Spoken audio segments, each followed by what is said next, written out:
Good morning. Good morning. Good morning. Good morning, guys. This is the press conference from yesterday. It was around 11 o'clock in the morning, East Coast time. It was somewhere in that vicinity. And I promised to show it to you guys and let's get into it. Good morning, Dr. Lori. Good morning. How are you? Good morning. Good morning. Good morning. Let's go ahead and get into it. It's interesting. Look, number one, Kada Scott was identified by DNA. So if you didn't know that, let's just put that on the table. I think yesterday, before we did the Nesto reaction, we talked about it briefly. We didn't get all the way into it because we were on a completely different topic, but I just wanted to put that out on the table.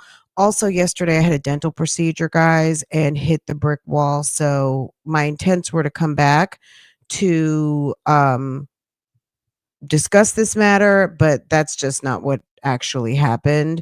Grand Rising. And you guys know, if you haven't guessed it, I'm definitely a morning early bird.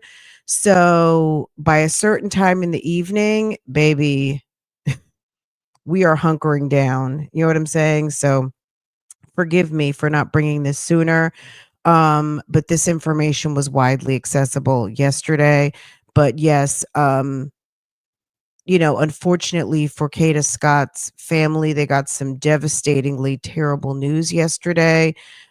She'd been identified by DNA, which to me, again, I said this before, the fact that they had to they couldn't just do a visual, like, oh, here's I don't know if, any identifying marks, a beauty mark, a birthmark, um, anything, and couldn't do a visual is quite telling of the condition to me. But they confirmed her by DNA and they're going to talk about that. So let's get into it. I want to interrupt minimally. So if you hadn't heard this, it's the family is present, so they're being specific, but they're keeping it the district attorney is basically like, out of respect for the family, we're going to keep this, I'm going to just say in my words, we're going to keep it cute. And we're going to respect that the family is here. So let's, keep the questions. Let's stay on topic. All of those things. You love it early? Okay. Yes, me too. Freedom keeps missing me with the little double entendre. Okay. I like it early also. Okay. We will be over at Love Lies and Lace Fronts this morning. That's why I wanted to run this kind of early so I can get over there before 8:30. We have a couple of other things to talk about. There was some shenanigans at the airport yesterday in Atlanta that we absolutely have to talk about. Thankfully, it was not a disaster in Atlanta. Therefore, we can talk about it and get a little kiki about it because everybody is safe. Everybody was doing their jobs.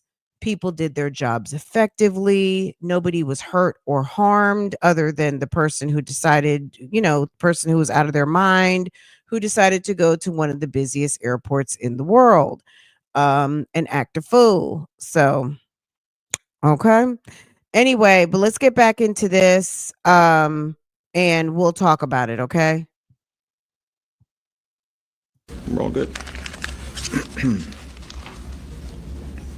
The district attorney of Philadelphia, and then he's going to introduce people accordingly. So, you know, if we don't know everybody, if we don't know everybody's name, trust and believe that they're going to introduce everyone or they're going to introduce themselves as they come to the podium, all of those things. But if they're not being as detailed as you might want in a press conference, remember mom and dad are sitting in the company of the district attorney. They've already been briefed on everything, but they're trying to be respectful because the way that they're handling this, because I'm, what I'm saying, like in many cities, this must, there's got to be some, they're handling the family with kid gloves, and everybody deserves this treatment, right? They're getting white glove treatment, which is beautiful.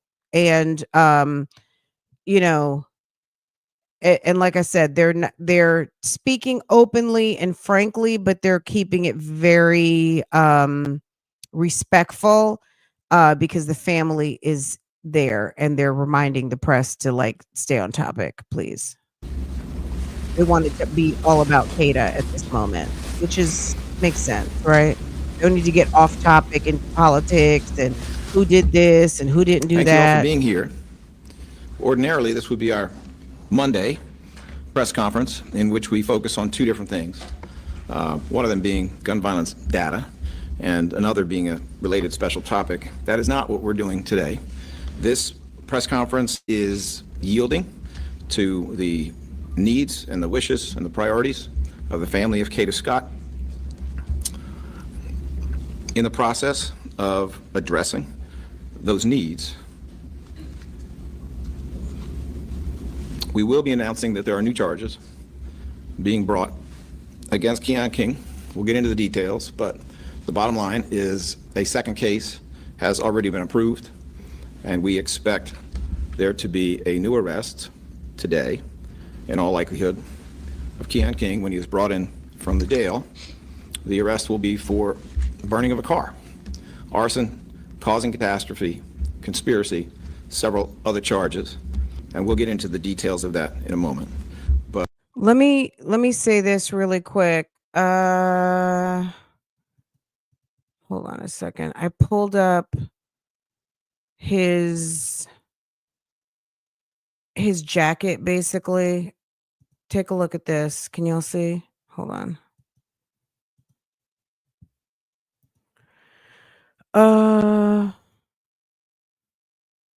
This is what he's got on his docket right now. Okay.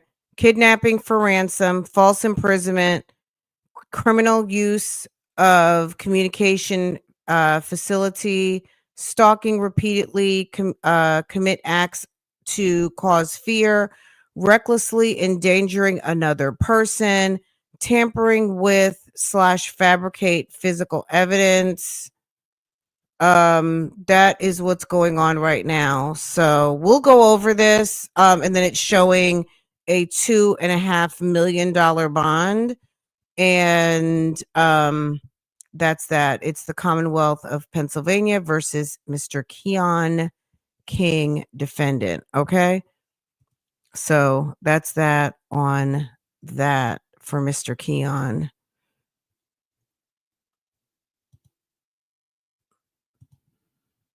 But more than anything, as I said, this is a press conference that I hope will in some way address some of the needs and wishes of the family.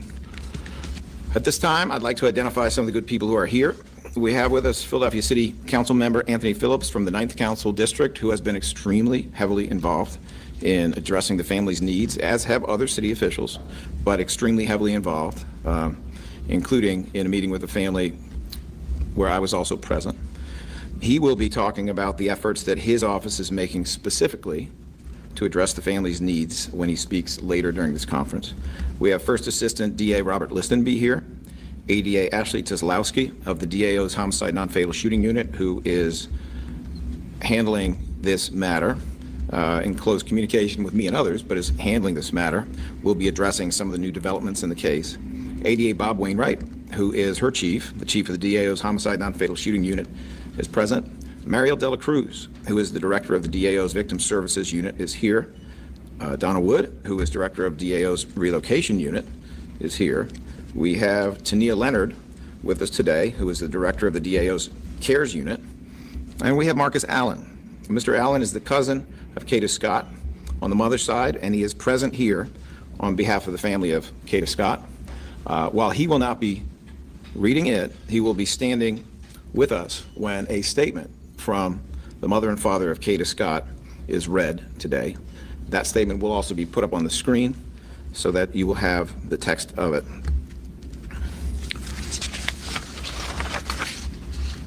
Over the last several weeks, Mayor Sherelle Parker, the Philadelphia Police Department, the Philadelphia DA's office, elected local officials as well as faith leaders and community leaders have been showing acts of kindness, support, advocacy, prayer for Kada Scott's family. Yesterday, I had the chance to visit Kada Scott's mother, father, sister, uncle, and cousins, along with Philadelphia City Council member Anthony Phillips and some other members of our team to speak to them, to listen to, and to access their current needs, to explore how the DAO can assist them and walk with them through this horrific and difficult journey, to express our condolences to them in person, and to offer resources through our external engagement operations, which include our Victim Services Unit and our CARES Unit. We also were there to provide the most recent update on the investigation, to answer their questions about the prosecutorial process, its details, its timing, and what they, as a family, can expect next in the criminal justice process. It was very important to me for them to get some details about the case, which is developing almost hourly from us, and not just from the media. And that is no disrespect to the media, but it's hard for a family to read and learn things about a loved one for the first time on a television screen or on social media or by reading an article. So we wanted to make sure that we conveyed to them as early as possible, as much as possible, so that they would have the information that they wanted and that they needed. During the sit down with the family, we made a commitment that today's press conference would be all about their daughter. And therefore, as I've already mentioned, there are certain things that we want to cover today. We want to cover a statement that is to be read and released to the media on behalf of the family, specifically written and approved by the mother and father of Kada Scott. We want to cover some recent developments within the investigation and prosecution of Keon King. We want to continue our request for the community's assistance, tips, and information that would help the investigation and strengthen the prosecution against defendant Keon King. Let's understand the community has already done tremendous work in aiding progress with this investigation. We are simply asking for more. And we also want to convey the upcoming effort to support the family of Kada Scott, led by City Council member Anthony Phillips of the 9th Council District, including the use of his office for that purpose, and we will let him speak about that. I'd like to start with the family's statement. Tania Leonard, who is the director of the DAO's CARES Unit, and Mariel Dela Cruz, Jessica Serrano, the victim witness coordinator, will stand with Tania, is going to read that statement on behalf of the family. Standing with them, of course, will be Mr. Marcus Allen. Although he will not be speaking today, he will be here at their request and as their presence in this moment. You should know that Tania, who was present when Councilmember Phillips and I spoke to the family, will be working collaboratively with them and with our internal and external victim advocates to prioritize critical, necessary services to support the family and communities that are impacted by this horrific killing. Tania Leonard and friends.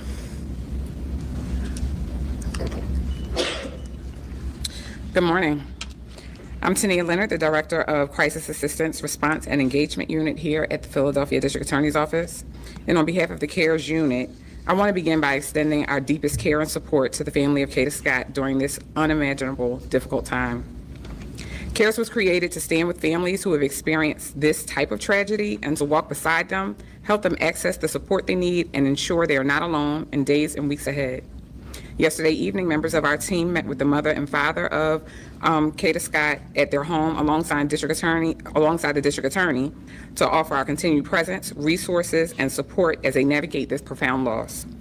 At this time, with the family's permission, we'll share a statement prepared by Kada's mother and father as we stand in solidarity with the family as a unit, as victim advocates, and as an office during this journey of grief and healing. Today, we'll say her name. Tomorrow, we'll say her name. And forever, we will say her name. It is with profound sadness that we share the tragic passing of our beloved daughter, Kada Scott. We kindly ask for space and privacy at this time as we process the heartbreaking events of the past few weeks. Our hearts are shattered, yet we are deeply grateful for the outpouring of love, support, and prayers from people across the nation and around the world. Please continue to keep us in prayer as we navigate this unimaginable loss. Our hearts are broken beyond measure. We are profoundly thankful to every person who shared Kada's story, joined the search efforts, prayed with us, and stood by our family during this devastating time. Your compassion, love, and strength have carried us when we could not carry ourselves. Kada was deeply loved. Her light, kindness, and beautiful spirit will forever remain in our hearts. We also wish to extend our heartfelt gratitude to Mayor Sherelle Parker, the Philadelphia Police Department, all first responders, local volunteers, community organizations, and media outlets, as well as everyone who worked tirelessly to help find our daughter. Although the outcome is one no parent should ever have to face, we remain thankful for the unity, leadership, and love that surrounded us through it all. As we continue to grieve, our family now seeks justice for Kada. We place our full trust in the Philadelphia Police Department and the Philadelphia District Attorney's Office to ensure that the truth is revealed and that those responsible are held accountable to the fullest extent of the law. Please honor Kada's memory by showing kindness and care to one another, just as she did every day of her life. With love, strength, and gratitude, the family of Kada Scott.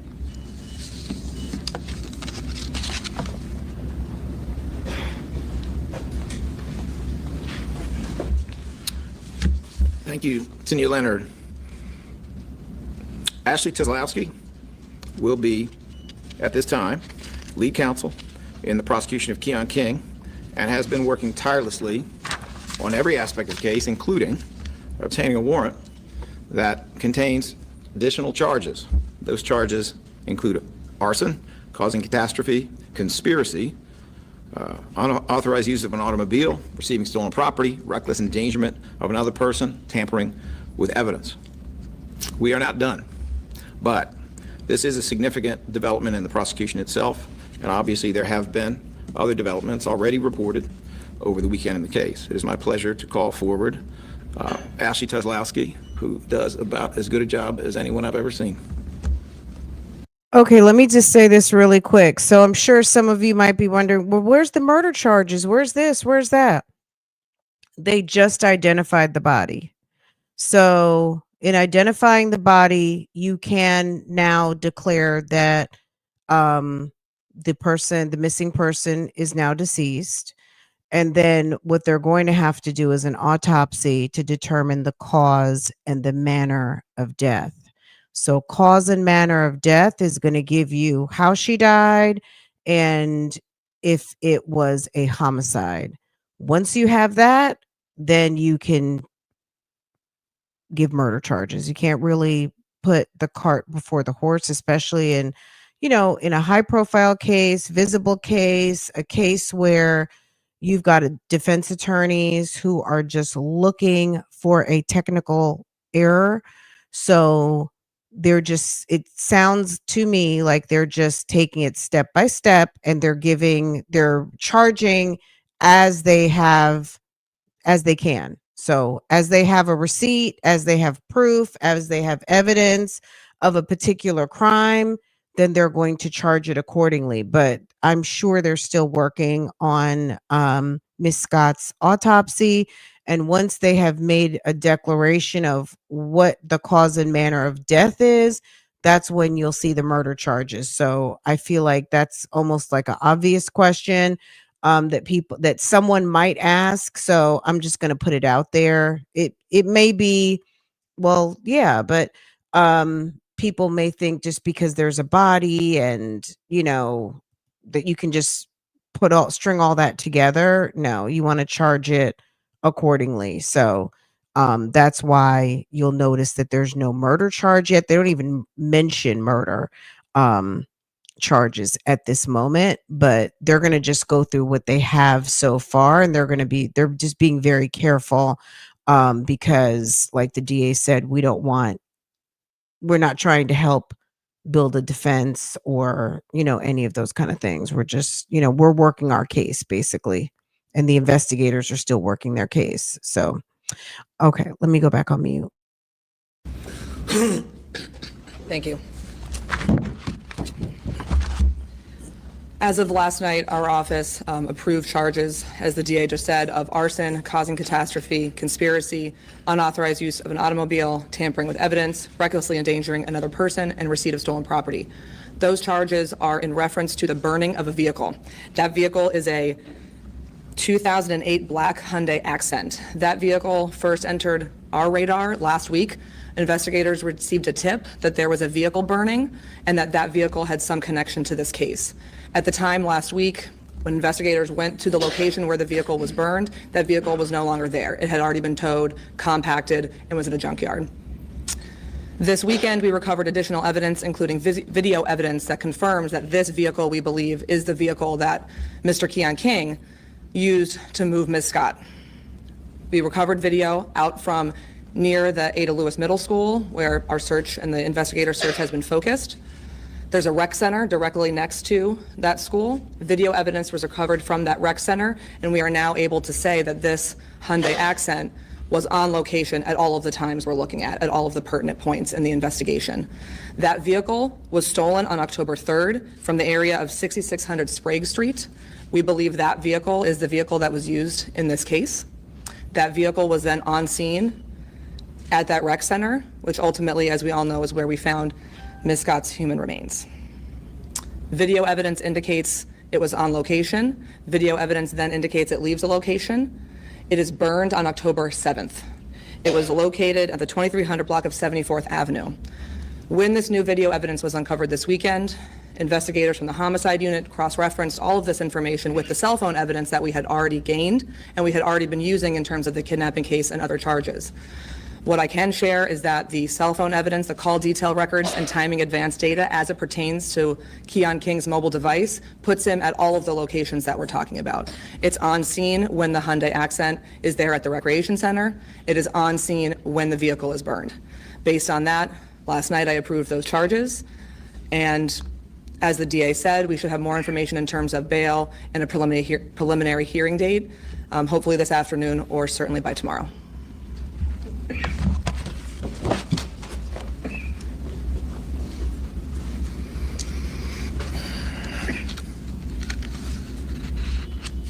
Thank you, Ashley. Appreciate those details. Just a reminder to those in the public who have been so helpful, I think you just heard Ashley Teslowski talking about the fact that this burning automobile was connected to this case in part due to a tip from the public. I'm not kidding when I say that the public has played an enormous role here. I would ask residents of Philadelphia to continue reaching out with tips and information to seek justice for the family of Kada Scott and to allow us to have all the facts so we can justly and vigorously prosecute defendant Keon King and any other people who may have been involved with his activity. The Philadelphia Police Department can accept this information at 215-686-TIPS. In other words, 215-686-TIPS. You could also call the DA's office at 215-686-8000, and we will make sure that your information is considered as an aspect of this investigation. It is now my pleasure to introduce Philadelphia City Council member Anthony Phillips of the 9th Council District, who has been on this, along with other city officials, to include Mayor Sherrell Parker, Police Commissioner Kevin Bethel, Council President Kenyatta Johnson, faith leaders, members of the faith community. Councilmember Phillips has been there from the start, and he has more to do. He has more to say about what it is the public can do to further assist this family. We are excited to have the opportunity to support the upcoming efforts of Councilmember Phillips in the mighty 9th Council District, and we are also delighted to continue our collaboration and partnership with him in many other ways as well. Councilmember Phillips. Good morning. Thank you, District Attorney Krasner, for your efforts to bring this monster to justice. I'm not here to talk about the monster. I'm here to talk about Kada and the family. As District Attorney pointed out just recently, we had the opportunity to meet with the family of Kada. We had, quite some private conversation about some things that were really important to the family. And what we determined from that conversation from the family is the kindness and wonderfulness of who Kada was. And after speaking with the family, they told us some things that could be helpful to them. And so myself and our office has decided that we're going to try to support them in their efforts to help them with their needs. But before I begin, I just want to make this announcement. I just want to say that Kada Scott mattered. Her life matters. She was a kind woman. She, as the family has pointed out, Kada was kind. She was kind in how she helped support the elderly at her work. She was kind to her friends. She was kind to her family. Her school teachers that she had, her high school principal talked about her. Her college administrators and staff and professors have spoken about her. They talked about her contagious joy and smile and wonderfulness. And so we're reminded that, tragedy strikes here in Philadelphia, and nothing can cease the pain that this family is going through. But what we can do as a city, and what we've been doing for the past several weeks as a city, is showing our kindness to this family. Because Kada is someone who could have been our sister, our cousin, just someone that is a friend or family member in our lives.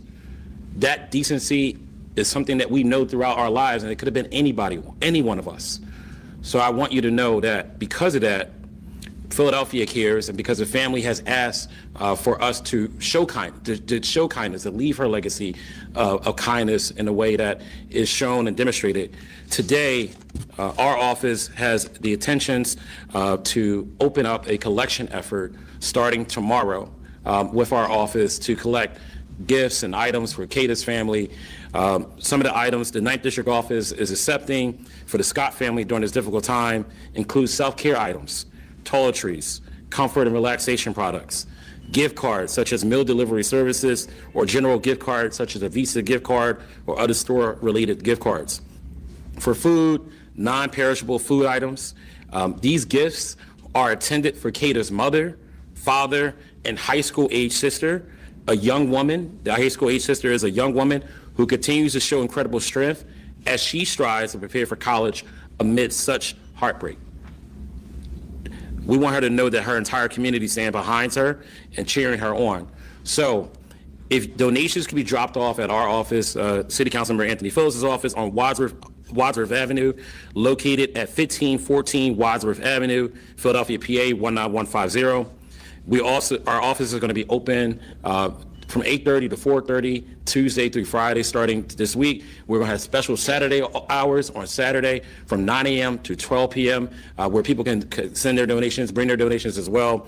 If you have any questions, please call our office at 215-686-3454. This is an opportunity, again, for the city of Philadelphia to reflect the kindness.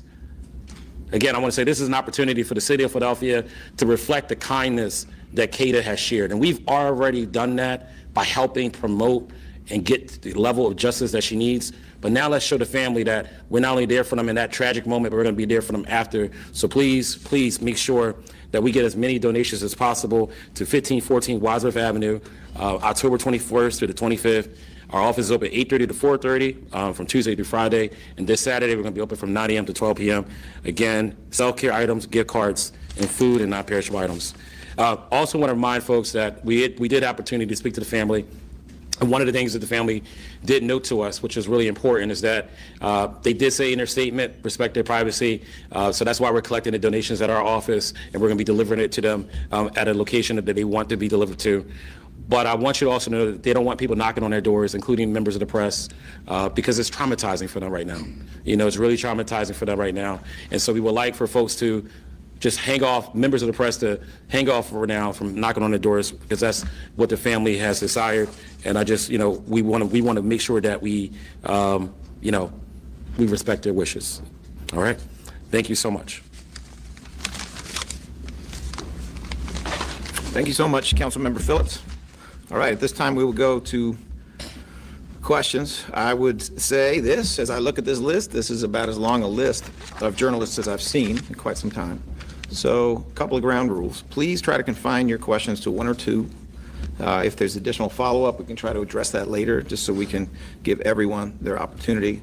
Number two, these questions I'm going to ask you, out of respect for the family who are present here, should be on the topic of today's press conference, please.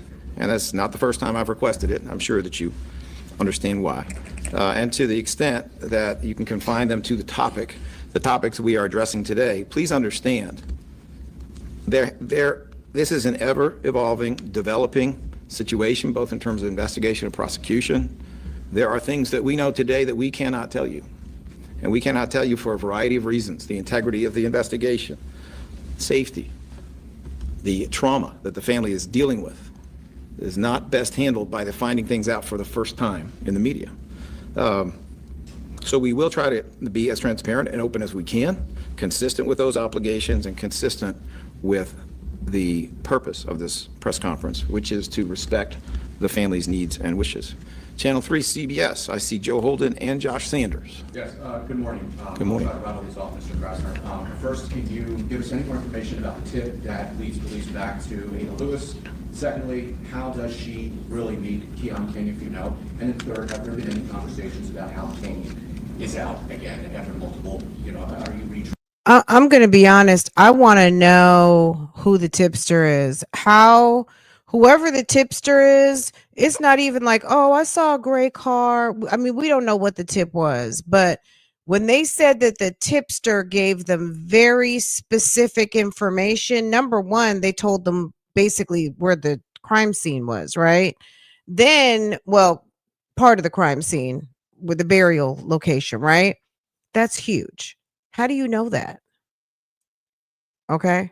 Then when they went to the school and they didn't find the remains, they called and told them to go back, and then gave them a very more specific, go by the kudzu. I mean, they look like kudzu to me. That those tall overgrown vines that things can just like disappear into. So she was, and this area doesn't look isolated, even though it's an abandoned school property. It's a rec center next door. It almost looked like there was a school next door. It's in a residential neighborhood. If you watch that link I dropped the day before yesterday, when they were actually on scene and the helicopter was overhead, and the helicopter, that link I dropped, you could see kind of everything that was going on. Not everything, but you could see where they were exhuming the remains and all of the things. You couldn't, you know what I'm saying? You could see within reason, right? The helicopter pulled back. But you could see like there was a park. It wasn't, you know what I mean? So yes, you could see maybe a suspicious car or whatever. But to me, the tip information was on a level of participation or some sort of overly helpful knowledge, or maybe somebody he confessed to. I don't know.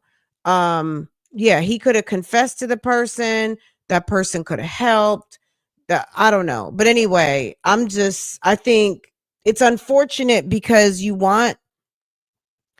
have to have these lines of communication open, because the way things are today, you have to rely on the public. But if people are playing and trying to give tips after you commit a crime, you might be part of the crime. You know what I'm saying? Just because you help the police come to a resolve, that doesn't mean that you can't be prosecuted. So I don't know. I don't know if the tipster is a helpful bystander or somebody who happened to have some knowledge, or is the tipster actually a co-conspirator? You know what I'm saying? Like, it's just, those tips are very creepy to know so much. It's one thing to tell them to go to the school, but then to tell them to go back, you missed it, you got to go back here, you got to go, something. You know way too much to not have participated. That's all I'm saying. Okay, let's get back into it. Training people in your staff. All right, so that's 3 questions. Let me address the third one. We are always trying to do better. We have already acknowledged, and I'll acknowledge again, we could have done better. with respect to one or more of the decisions that were made in a case that was otherwise handled well. And we are looking at a variety of different options that I think are appropriate for the lessons that we have learned in this case. As for your other two questions, I'm going to ask Ashley Tizlowski to come forward to answer them for you. So in terms of your first question about the tip, what I can share is that obviously initially we received a tip to go to a meeting last week. We received a tip to go to the Ada Lewis Middle School. Investigators went, did a thorough search. Essentially what the new tip was this weekend was go back. It was go back, she's there, look again, and they did give more specific details in terms of where to look. And ultimately that is what led us to her. I'm not going to say how. Obviously we are investigating the tip. And we'll continue to do that, but the tip was more specific than the first. It was very specific to go back, and it was more specific in terms of where to look, and that is what the police did. And I'm sorry, your second question was? How do they know each other? I'm still not going to comment on that. It's something that is actively being investigated. Obviously, they knew each other to some extent. We believe in terms of maybe there was some cell phone communication, obviously. But other than that, I'm not going to comment in terms of how they know each other. That's something that's still, or where they met or how long they knew each other, because that is something that's still being investigated. Channel 6 ABC, Tarhanda Thomas. Did I pronounce? My apologies. Can I follow up with my colleague real quick? Just two questions. You're Channel 3 CBS as well? Yes, sir. Yes, sir. Of course, yeah. Just two follow-up questions. You mentioned lessons learned. I wondered if you could get into specifics of those lessons that your office learned from this. And my second question is this tipster, how do you relationship? All right. So we're now getting into 5 questions from one station, but let me see what I can do for you, all right? I'm not going to get into all of the specifics other than to say that we have already discussed in this office the value that we have seen for certain kinds of cases in specialization. It's something that we have done before in changing the way things have been done literally for decades in this office. I'll leave my comment on that point there. Your second question again, sir? The tipster, are they related to Keon King? When you say the tipster, you're speaking of the tipster for the... The person who followed up with the tip, said go back and gave more details and specifics. Is this a family member of Keon King or someone related to Keon King? I think I know what the answer is going to be, but let me check with Ashley Tuzlowski.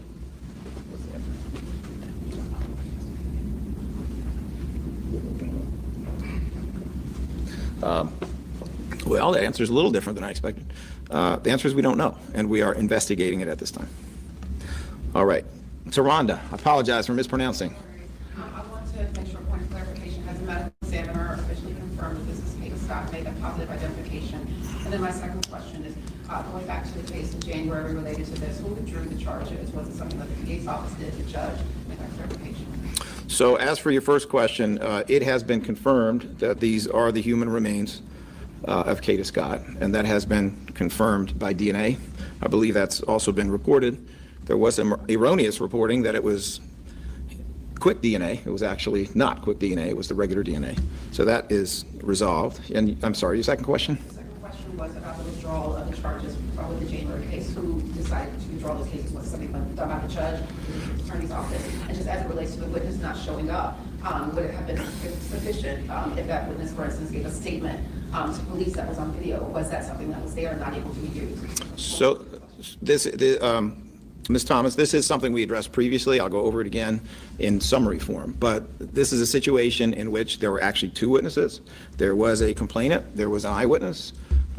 There were good efforts to have the case prepared, to contact them, to speak to them. There were good efforts to subpoena them. Nothing is perfect in this life, but that was all handled well. The case was marked must be tried by a judge at the first listing when these witnesses did not appear. Neither one of them appeared for either one of these 2 listings. That is a judicial decision. It is not our decision. And then on the second occasion, when these 2 witnesses did not appear again, the attorney who was handling this case was faced with having the case either thrown out or withdrawn. There are certain strategic reasons why it can be better to have it withdrawn. But understand, when a judge of a particular level, and here it's the municipal court, rules that this is a must-be-tried case, that, under the laws that exist, requires the second judge to throw it out if the case is not ready to be tried. As we have indicated before, I do believe that there's a way this could have been presented without those witnesses. The buck stops here. That is on me, that it was not handled in that fashion. But I also believe, as I've said before, that it's a tough situation, especially in domestic cases, when you have a defendant out of custody who's going to come in and out of the courthouse doors, just like those witnesses. All right, Channel 10, Telemundo, Isabel Sanchez. I'm sorry to do this, but I will ask in Spanish. Si nos puede hablar de estos nuevos cargos que presentan el día de hoy contra Keon King, por favor. Tenemos cargos nuevos. En este caso, tienen que ver con lo que pasó con un automóvil. Quemaron el automóvil. Is that the right word? Okay. I saw those eyes. I thought I got it wrong. Let me try it again.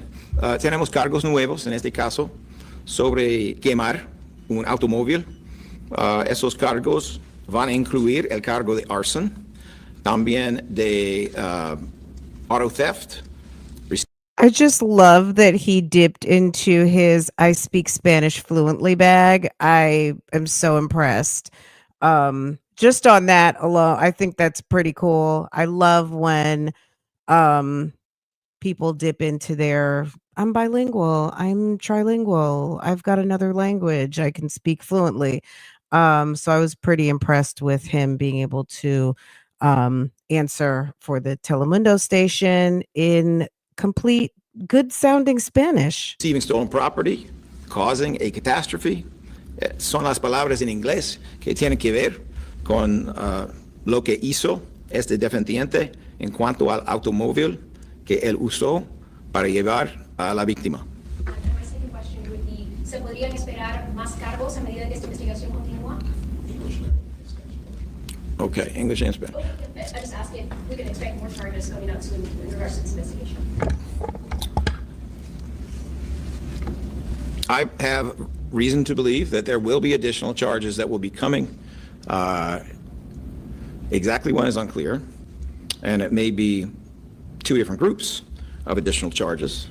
But yes, we expect there to be new charges. En español, yo creo que vamos a tener más cargos. En este caso, posiblemente en dos grupos, no puedo decir precisamente cuándo, pero van a venir en este caso.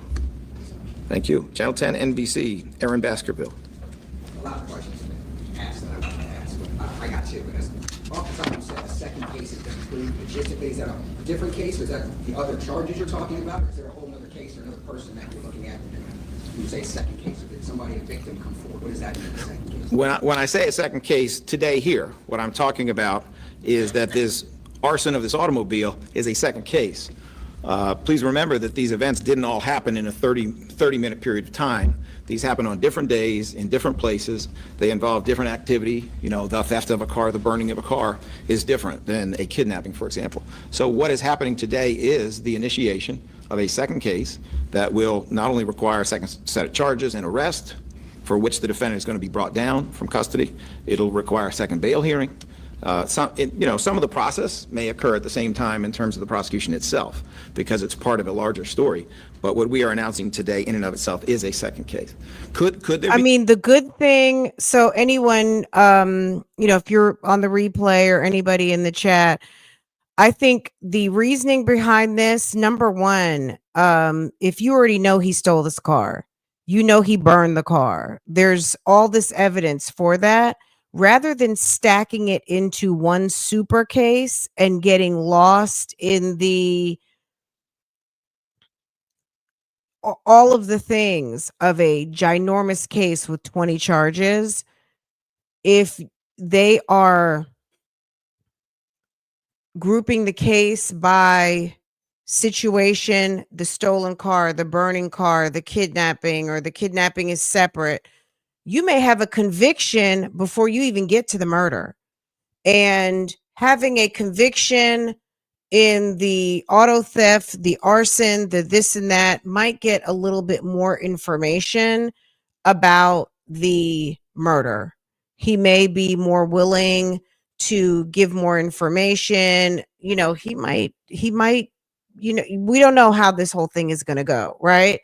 But I think that makes a lot of sense, because you have one case with like 11 charges.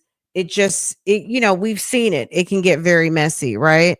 And if you've got the cases where they are separated, it's, maybe it's going to be easier to move it through the system than lumping everything into a big super murder case, because the murder case might take some time to prepare, especially if it's a capital case. They're looking for very different, every state is different. Every state's not Florida with like life means life.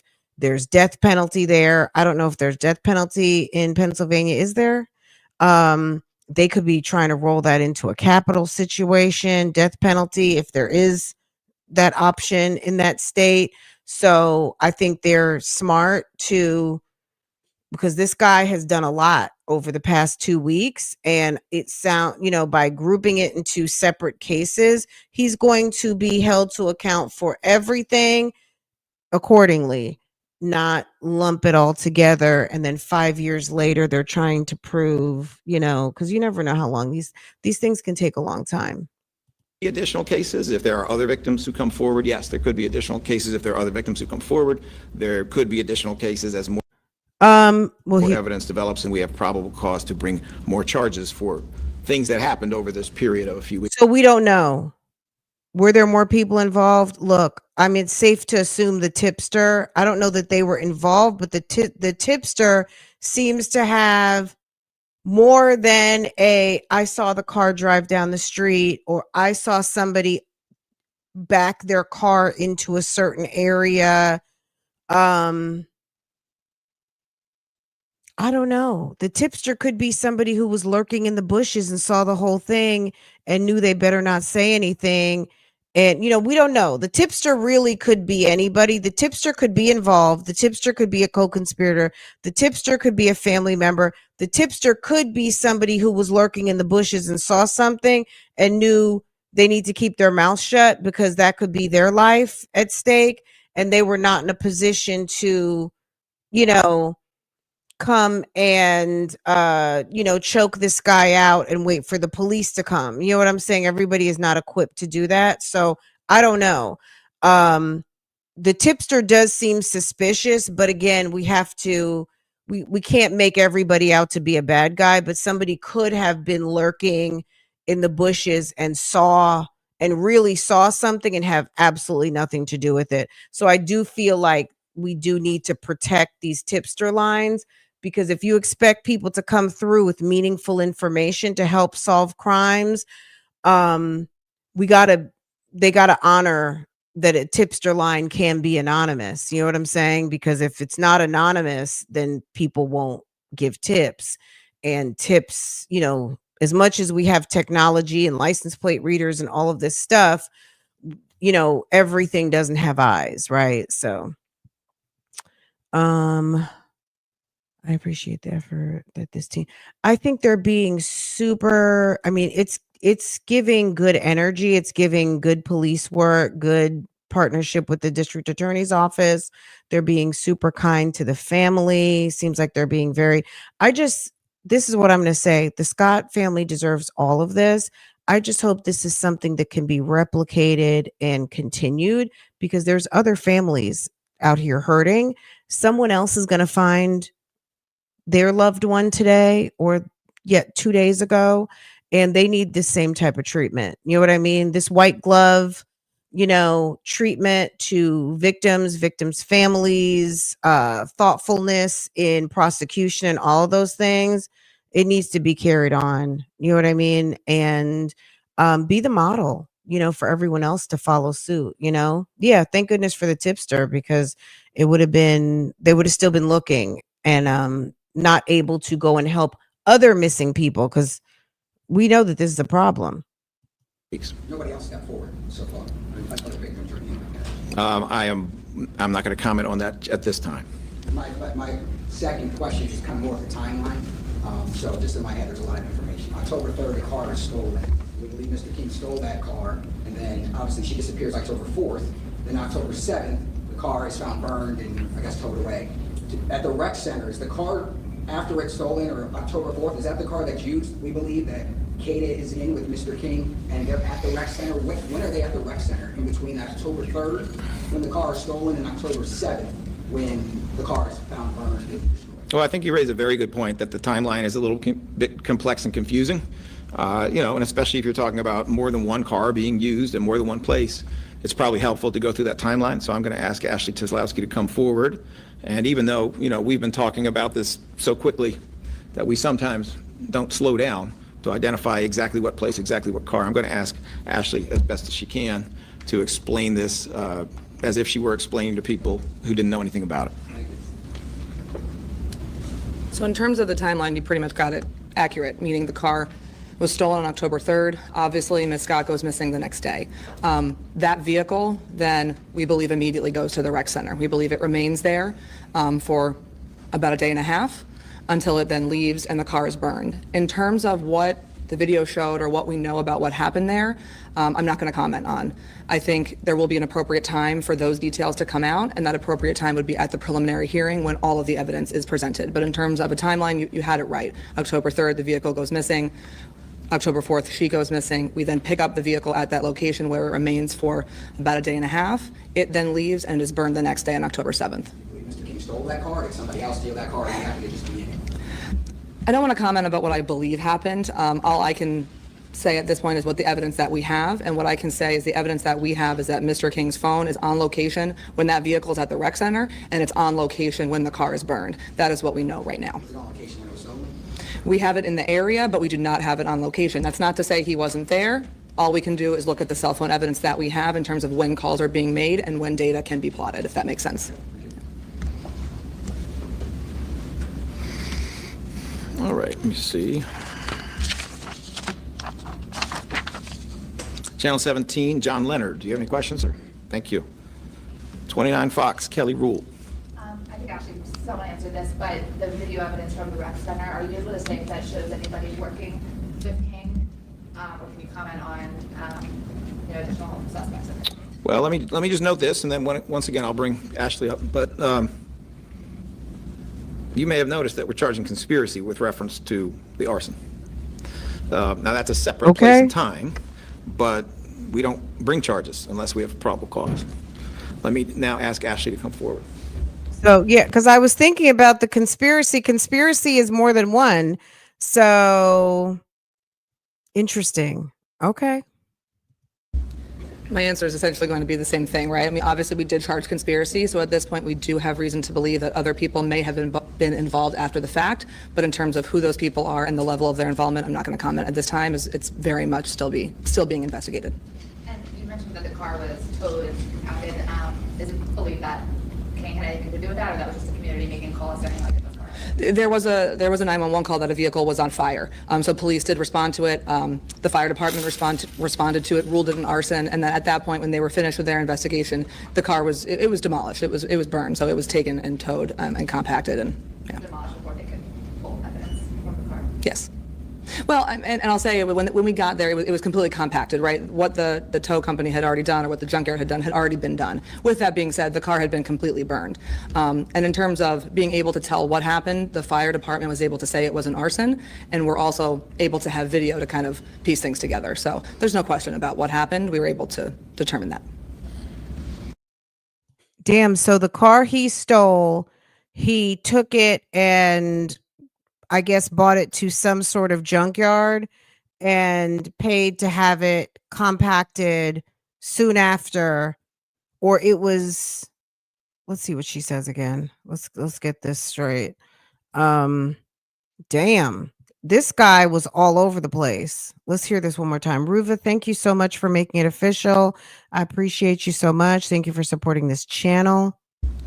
My answer is essentially going to be the same thing, right? I mean, obviously, we did charge conspiracy, so at this point, we do have reason to believe that other people may have been involved after the fact, but in terms of who those people are and the level of their involvement, I'm not going to comment at this time, as it's very much still being investigated. And you mentioned that the car was towed and impounded. Is it believed that King had anything to do with that, or that was just the community making calls saying like it was car? There was a 911 call that a vehicle was on fire. So police did respond to it. The fire department responded to it, ruled it an arson, and then at that point, when they were finished with their investigation, the car was demolished. It was burned, so it was taken and towed and compacted and yeah. Demolished before they could pull evidence from the car. Yes. Well, and I'll say, when we got there, it was completely compacted, right? What the tow company had already done, or what the junkyard had done, had already been done. With that being said, the car had been completely burned. And in terms of being able to tell what happened, the fire department was able to say it was an arson, and we're also able to have video to kind of piece things together. So there's no question about what happened. We were able to determine that. Okay, so when they the police got involved with the car because there was a 911 call and there was a car on fire. So they probably came, they put just going to infer a bunch of stuff right now. I don't know that this is exactly what happened, but one can assume you come to a car fully engulfed or on fire. They put the fire out, they take video, they take pictures, they have it towed away, and they deemed it a arson. And so there probably is some photographic evidence. If you guys just remember back to Sade Robinson, when her car was found on fire, right? The police arrived, so there's body cam footage. The fire department arrives, so there's all different kinds of body cam footage. There's all types of, photographic evidence of the fire. But can they go back and swab it for DNA and all of those things? No, because the vehicle was ruined. They burned it. The fire department would have had to extinguish it. So all that water would have destroyed or displaced certain evidence. And then it was towed and taken to a junkyard. So the car is destroyed, but they know it happened. They know what happened to it.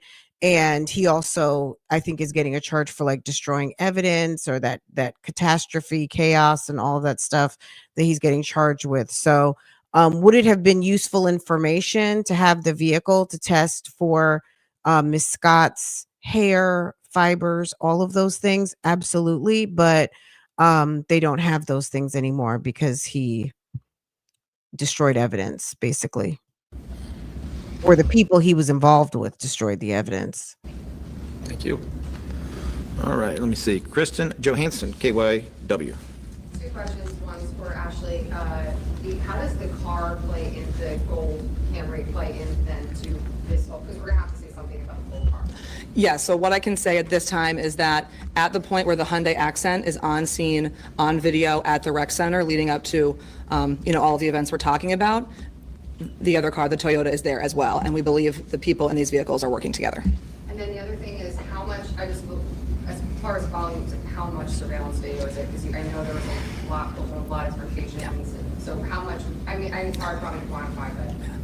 We have extensive amounts of video information at this point, and it's still being retrieved as we speak. And I expect there will be more. It is a lot of video. What I can say is that, initially when the video was recovered, they were reviewing it kind of in real time as it was being recovered. And that's the information I'm basing this all off of today. There will be more, and there is more, and their detectives will continue to go through all of the video. It's a lot of video. And then for District Attorney Larry President, there's obviously been a lot of criticism of your office and how your office handled this case, but also additionally how bail was handled in general. What can you do to ensure, or I guess ensure the public, or the public better word there, ensure the public that there's not another Kada Scott that's going to come out, that there's not going to be another kind of case like this where case is withdrawn, it's violence against women, case withdrawn, bail was not, appealed immediately. It seems that you're putting the blame on the judges for that. How can you ensure that there's not going to be another Kada Scott? Well, actually, I think it was pretty clear that I wasn't putting the blame on the judges. I think I was pretty clear that I was blaming the existence of cash bail. And systemically, we all have to try to do better. The Commonwealth of Pennsylvania should stop making money off of bail. And they should go to a system that is much more effective, one where truly dangerous people remain in custody. And that has worked for more than 3 decades in D.C., and that is about 12% of defendants. And where the rest of those defendants are not required to pay money, because for the most part, they face much less serious charges, and the only reason they're in jail is because they're broke. The bail system is broke. That should be fixed. That was not a criticism of individual judges. That was a criticism of that system. What I can tell you is that the buck stops here. We recognize that there are some things that could have been done better in this case. From the moment this occurred, we have been looking at ways that we can improve our systems, because we have to be open to systemic change as well, and we will have further announcements about that in the future. So have you done any policy reviews or looked at anything? We are- Anything specific that you can tell the public about? We are actively looking at ways that we can do better.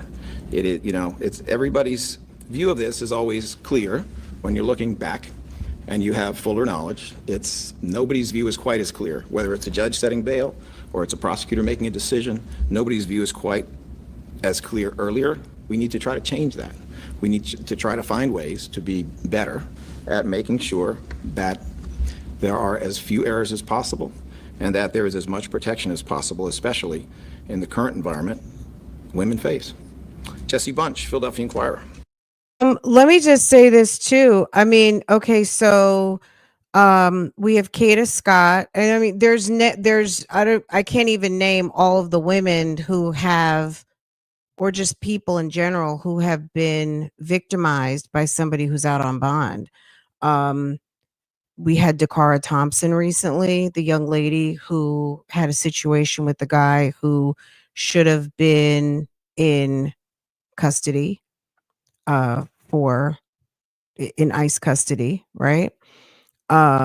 There's the guy who in Texas, I can't even think of his name, but if you heard, and I'm trigger warning for the word I'm going to say, but many of you, I'm sure, heard of the beheading that happened in Dallas, Texas.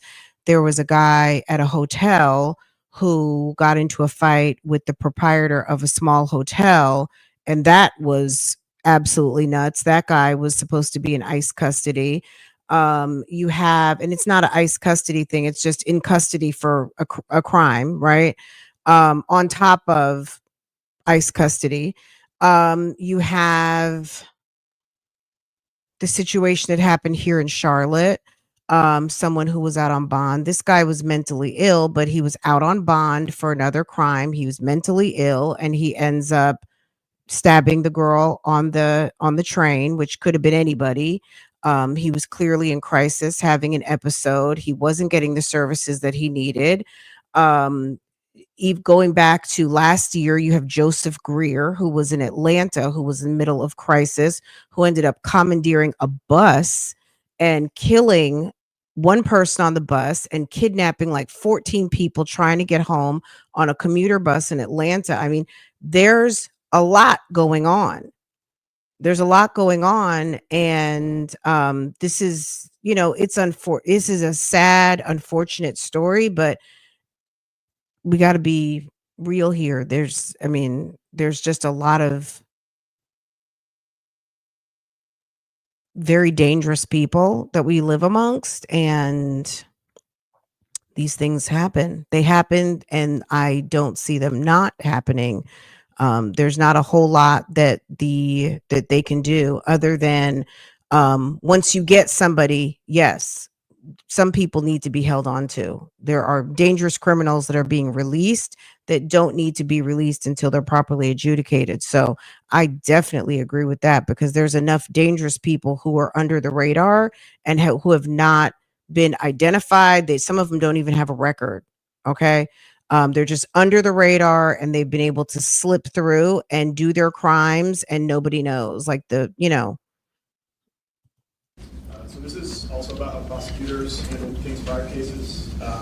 We're seeing a warrant assigned on King's second case, the kidnapping charge, on January 19th. And King would be arrested and charged with that 7 months later. In February, King would have had to appear in court for that first assault case in December. So I'm asking. Yeah, I've got the information from the airport thing yesterday, which, thank God, Atlanta, that did not turn into a thing. So we'll talk about that maybe at lunchtime. We'll talk about that at some point today. I don't even want to commit to lunchtime because we might do Nesto at lunch. But we'll definitely talk about it. So yeah, that was interesting, and that was a good example of, like the mayor said, see something, say something. The family noticed that he was in crisis. He'd been on social media. He was talking his talk. They couldn't find him. They were concerned. They called the police. The police called Atlanta. Atlanta was on the lookout. They had a bolo. They ran into him. He pulled up at the airport. And they caught him very quickly before anything happened, before he went unnoticed. So yeah, we'll talk about it. But yeah, that was a great case of the family partnering, and like at the end of the day, you got someone out here who could be dangerous, and especially if they're supposed to be on medication, they're not taking their medication. They know he was mentally ill. Girl, problems. Why wasn't King taken into custody in February at the CJC and he had that open warrant out for the kidnapping charge?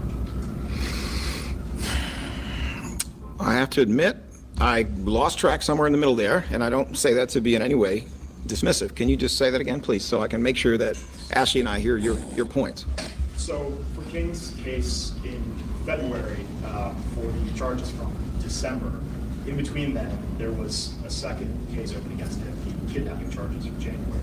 There would have been an open warrant when he appeared in court in February for a different case, at least in my understanding. So we're just wondering why then was he not arrested and charged until April? Let me see if I can help you with that. All right.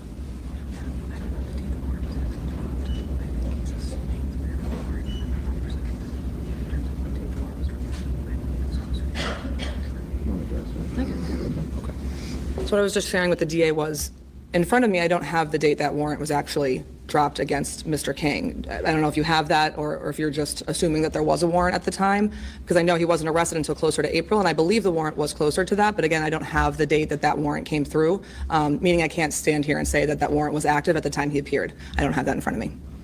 We saw January 19th. I'm not saying you're wrong, I just don't have it in front of me. In terms of when the warrant came through, I don't know. But obviously, once he was arrested, bail was set at that time. All right, let me see. Tom McDonald, WHYY. I know you don't have a specific timetable, but in similar cases like this, where there's a homicide in question, how long does it usually take for the results from the autopsy to move forward so you can charge? I think that's a great question. I'm just trying to, consistent with our need to protect certain information and provide certain information, I'm just trying to figure out how much we can say to answer that. If you don't mind, I'm going to huddle up with Bob Wainwright and with Ashley Teslowski and see what we can say.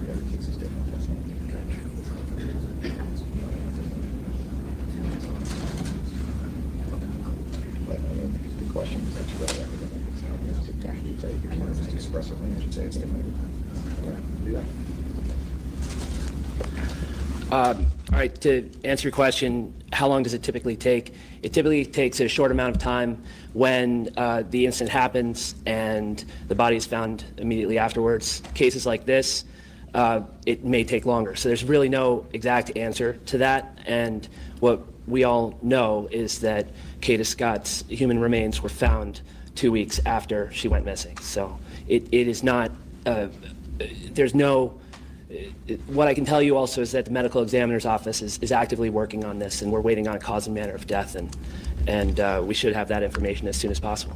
But you're preparing homicide charges. I think that's a fair statement.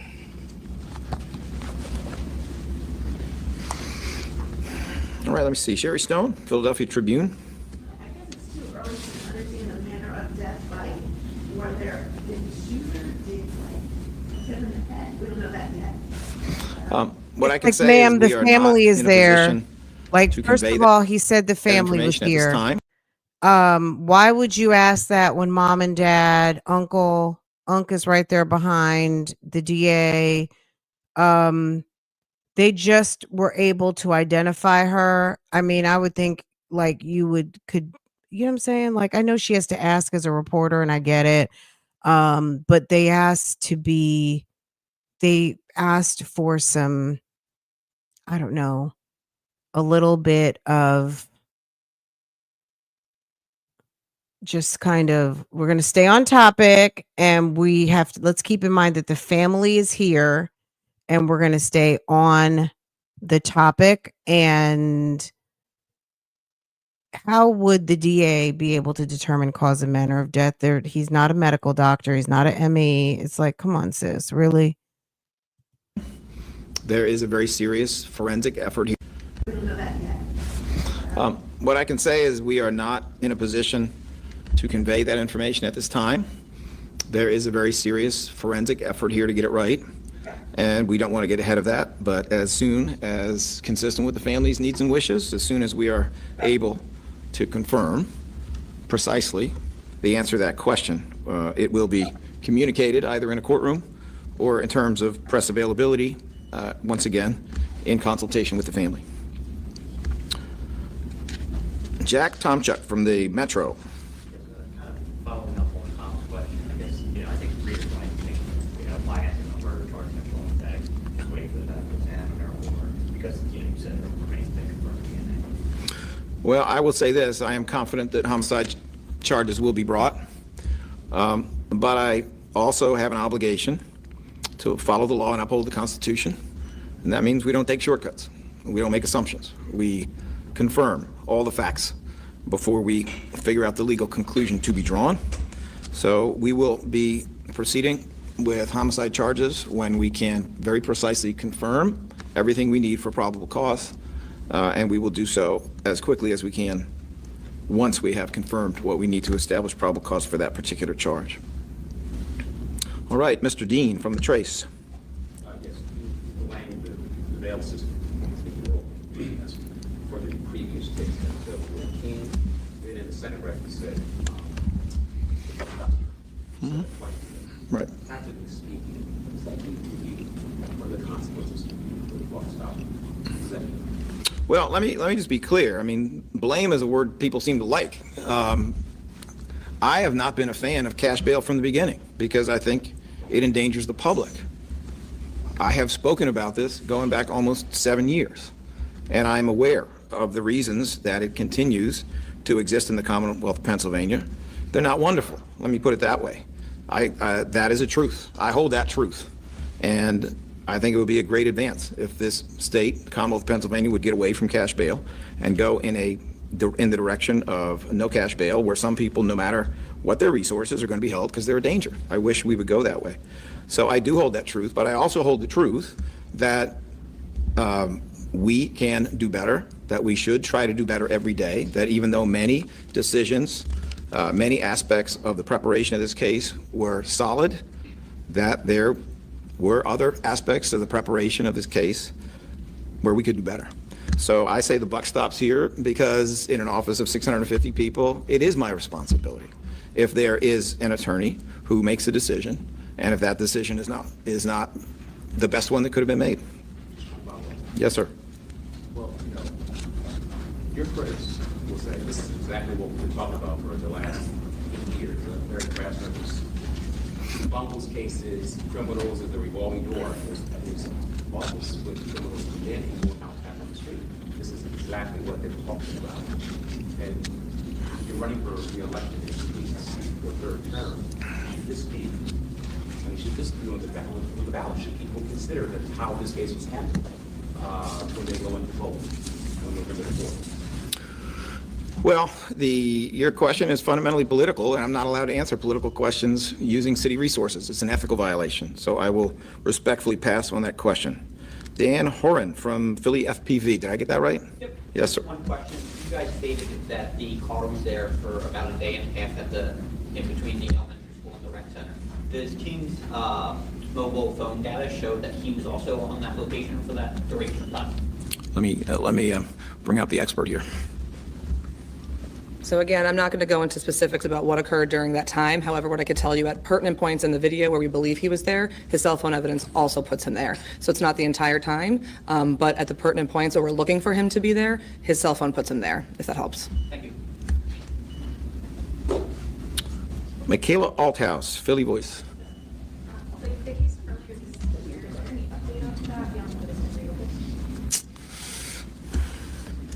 So charges against that, as you said, have been refiled. It is listed for its kind of first preliminary hearing listing after the refile on November 4th.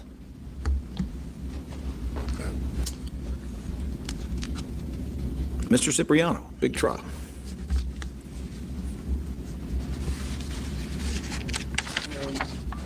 Mr. President, 4 years ago, when you were running for re-election, Your office failed to prosecute the domestic abuser and eventually murderer of a Hispanic mother, Gladys Toriano. Mr. Cipriano, questions are about this press conference, not about your wandering view of the planet. Do you have a question that goes to the subject matter here? And here we are 4 years later, and you and your inexperienced team of, quote, superstars that they repeatedly bragged about, comparing them to Jalen Hurts and Saquon Barkley. By their incompetence, inexperience, or ideology blows, but your rhetoric are directly responsible for the death of a promising black female, Kada Scott. How many domestic violence murders does the city have to endure, sir? How many more grieving families will have to go through the same type of tragedy before doing it? You're a failed civil rights lawyer, not a prosecutor. Sir, putting aside your wildly disrespectful approach to what's happening here, your complete absence of kindness and compassion, which is exactly what is contained in this request from the family. Putting that aside, I would bring you back to this.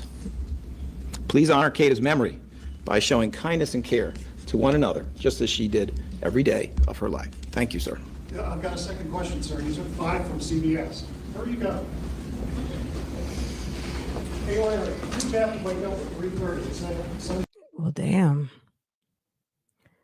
He pissed, look, at the end of the day, when you're in leadership, you're the one who's responsible to answer the tough questions. And there is a gap. There's a clear gap and there was a gap in managing your victim, your complaining victim, managing your district attorneys, managing the process. It's an obvious gap to those of us, the citizens out here, like, well, why didn't this happen? Why didn't that happen? Well, the person maybe didn't want to come testify. Why couldn't they testify on Zoom?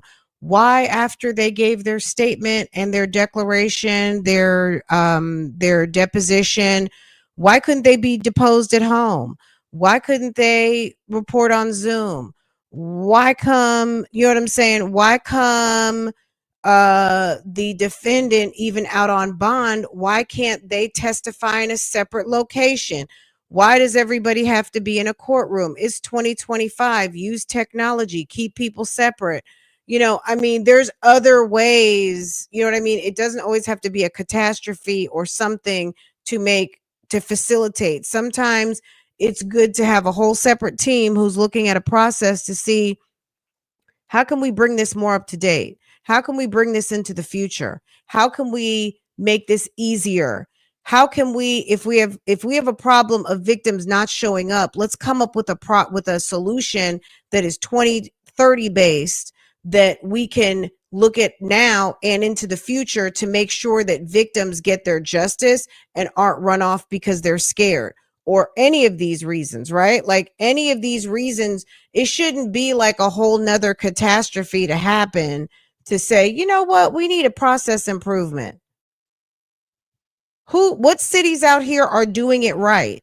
There's got to be some model city out here that may not be doing it perfect, but may be doing it better, or may have some innovative solutions to use technology to make it safer for people to not have to get in their car, walk, train, be exposed. Because there's fucking crazy people. Let's just be real.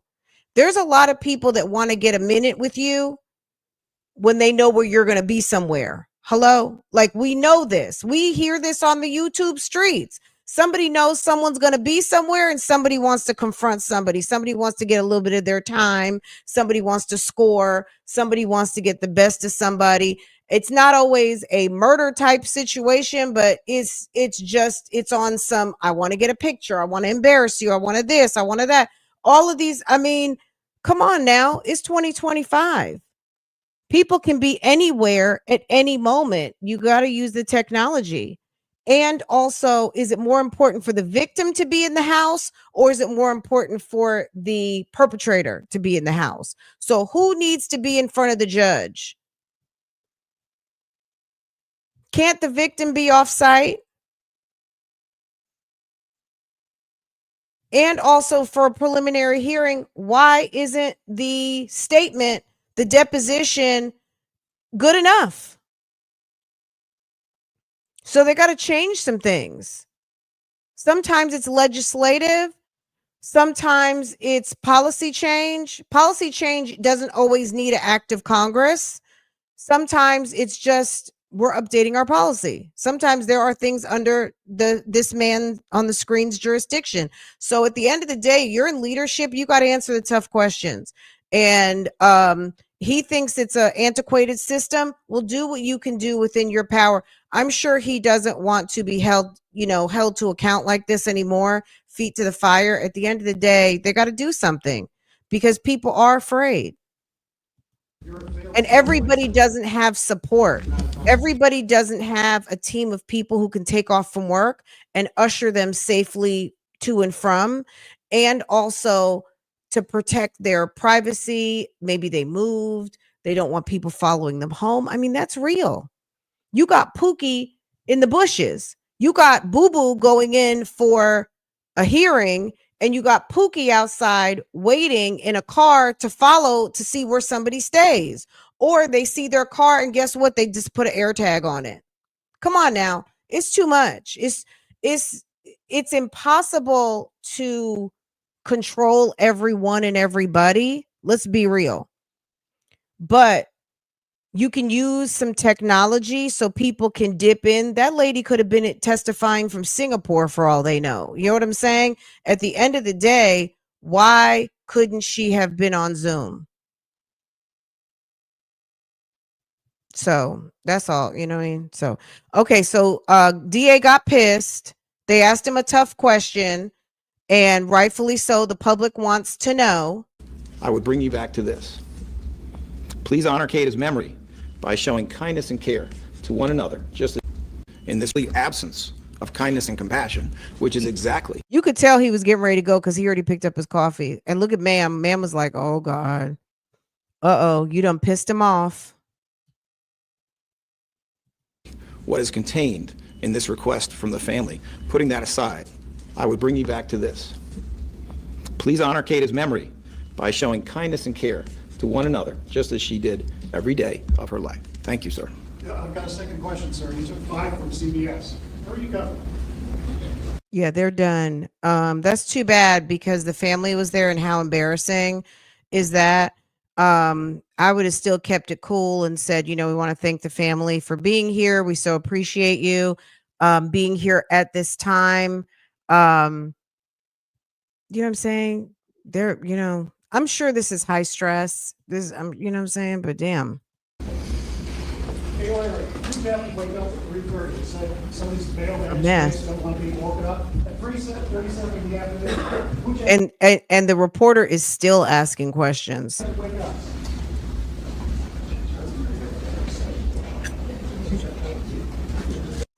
Okay.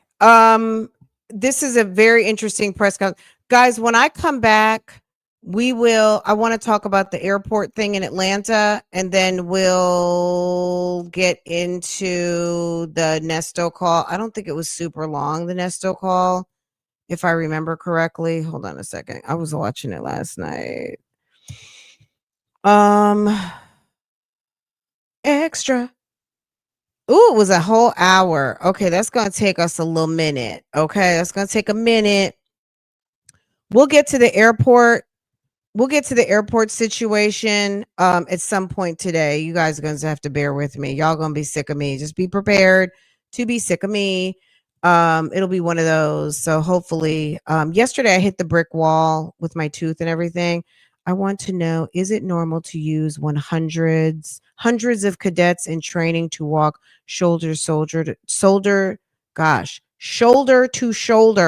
to search more seasoned officers? I think so. Is that normal? I don't want to say it's normal because normal, you're not always having to do a grid search like that, but they will take available resources. I don't think it's out of the norm, out of the realm of normality, but a situation where the whole city is in a tizzy over, you know what I'm saying? um, quite concerned. It's horrific. Where did she go? Where did she disappear to? Kada was, I don't want to say she was a public figure, but she was kind of a public figure. She was in pageants. She was a well-known young lady, highly respected. All of the things, people were very concerned, as I'm sure they're concerned about a lot of the missing, um, period. But that is a special set of circumstances to pull the cadets out of school, but they had to pull available resources. Um, Obviously, there's always a story that strikes a nerve. Like, for instance, like what happened here in Charlotte. How many people, we had 4 homicides this past weekend in Charlotte, which is a big deal for us. We're a small city, right? Damn near when the lady, the Russian lady got killed 2 months ago, maybe you would have, they damn near shut down the whole city. Okay. It's sometimes it's just the story, sometimes it's the person, sometimes the combination of all the things that just make something amplified and give additional resources, additional spotlight, additional visibility, you know, all of those things. I don't know. You know what I'm saying? We don't see them bringing the cadets out for everything and everybody. You know what I'm saying? Sometimes you have a particular situation that strikes a chord. It goes viral. People are more concerned. Kada was a pretty girl. She's a pretty young woman. Um, she had a lot going for her. The story was compelling and it's gone viral, right? Um, it's, you know what I'm saying? That's a whole conversation of how resources are allocated, because there's plenty of missing people in every city, right? So one can assume that there's other missing women in Philadelphia today, went missing yesterday, went missing, and there's a finite number of detectives and all of the things. But yeah, Kada's story struck a nerve because also it highlighted a gap in services at the district attorney's office, in terms of prosecuting a case. So that's another thing. It highlighted a missed opportunity to prosecute someone who had charges. And, I don't want to say they victim blamed. I don't think it came off as victim blaming, but it was, well, the victim didn't show up. Okay, well, why didn't the victim show up? Do we know why? Is there follow-up? Is there victim services? How deeply were they engaged? It's posed a lot of questions. So, this this is that case. This is that case.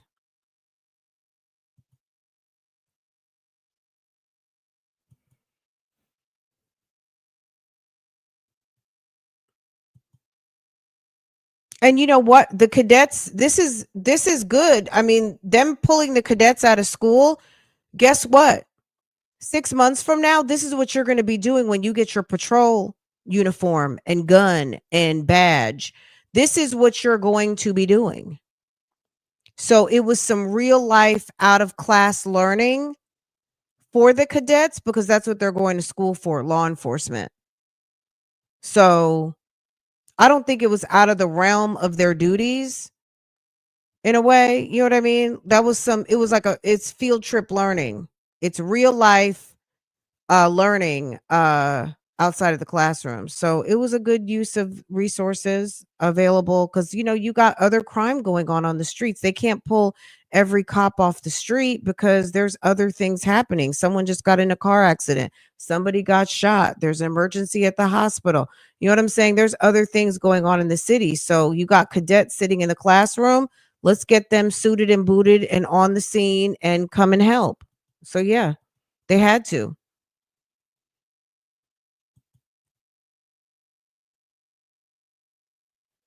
They need to start using Zoom. If Zoom was good enough when there was a pandemic, Zoom is good enough now.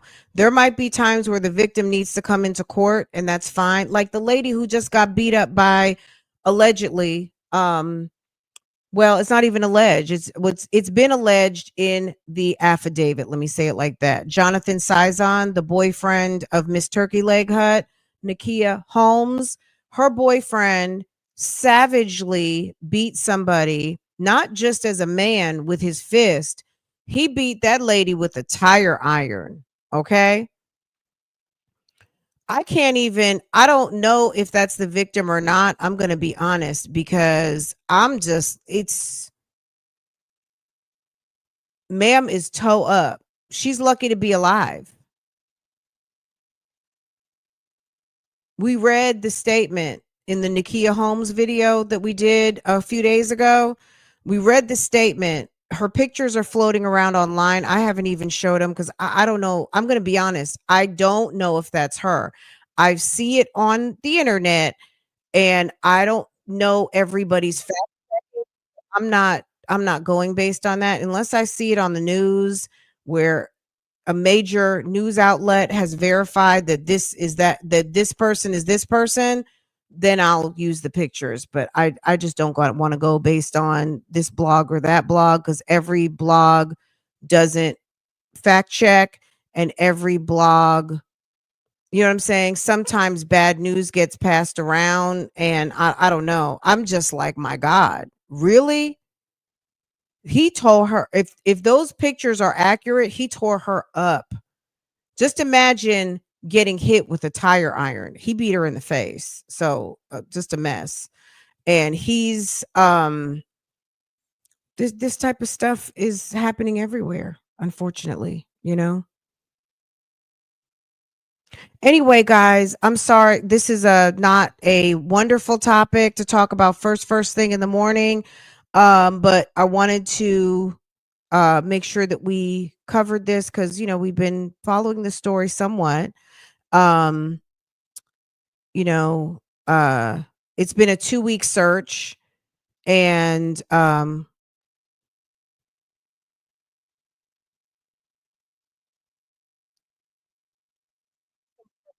there's the video of when they towed the cars. I'll put some of those videos to the side, and we'll kind of try to do a little Kada Scott top to bottom. Um, so much. Okay. But anyway, guys, you guys are awesome. Um, oh wow, I didn't know that they did this. They did okay, let me put this in my watch later. We'll get into that too. Um, you guys, I'm going to go ahead and let you guys go. I'm going to be over on Love Lies and Lace Fronts where we do reactions, reviews, and commentary on the YouTube channels you love to watch. But I'll be back here around noon. I already set up the live. This is going to roll over to the live at noon. So I will see you guys then. Hit your notify me button just in case for some reason you're not notified. Thanks to Facebook. I see y'all checking in, Beverly and Monica. Thank you so much for tapping in. Make sure to hit the thumbs up for me because that is a free 99 way to help support this channel. Ruva, thank you for making it official. All of you guys, I appreciate y'all spending your first hour in the morning with me. Thank you so much. I'll see you guys back around lunchtime. We'll probably do the Nesto call and then go from there. I want to do the airport and a couple of other things if we can get to everything humanly possible, and I have some Sakina Scott information. I have some information. So I'm also waiting for some legal mail. I don't know if they're going to email it to me or they're mailing it to me. I need to call and find out because it said a thumb drive. So they might be mailing me something, but I did a FOIA request for some discovery. So we can get a little bit more details about what happened, but I have a update on what's going on with her case. Well, Fran, I thought her case was over. Wasn't she found guilty? She sure was, but you know what happens after a case is adjudicated. So we have some follow-up to talk about on that as well. There's so much on the list, guys. Anyway, I'll see you guys at lunchtime. I'm getting ready to go over to Love Lies and Lace Fronts now. I'll see you guys back here around noon. Okay. You guys take care. Have a wonderful day. And I'll see you a little bit later. Bye, guys.